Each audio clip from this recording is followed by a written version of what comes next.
ඇත්තම ආදරය කියන්නේ මොකද්ද? ගොඩක් අය ආදරයට රාගය කියන එක පටලවාගෙන ඉන්නවා. රාගය කියන්නේ ගින්නක් වගේ එකක්. රාගයෙන් මිනිස්සයාගේ ජීවිතේ පුච්චලා දානවා. හැබැයි ආදරය කියන්නේ ඊට වඩා හාත්පස වෙනස් දෙයක්. දවසක් මට එක තාත්තා කෙනෙක් කියනවා එයාට දරුවෝ 3 දෙනෙක්ද 4 දෙනෙක්ද කොහෙද ඉන්නවා.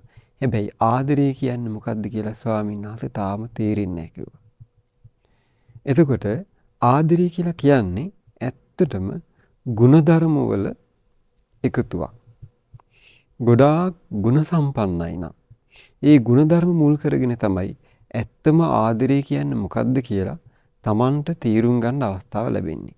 ඒ නිසා ආදරයයි රාගයයි කවලම් කරගන්න එපා. සැබෑම ආදරය තුල තියෙන්නේ මෛත්‍රිය, කරුණාව, එකිනෙකා හඳුනා ගැනීම, ඉවසීම, අවස්ථානුකූලව තීරණ ගැනීම මේ වගේ සුන්දර ගුණ පිරුණු එකක් තමයි ආදරය කියලා කියන්නේ. ඉතින් ඒ නිසා රාගය නැමැති ගින්නේ පිච්චිලා ආදරය හොයන්න එපා. හැබැයිම ආදරයක් ඔබට උවමනා නම් ඔබ ගුණ සම්පන්න ජීවිතයක් ඇති කරගන්න.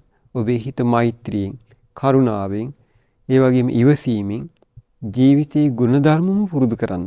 එතකොට ඔබට සැබෑ ආදරය කියන්නේ මොකක්ද කියලා තේරෙන්න පටන් ගන්නවා.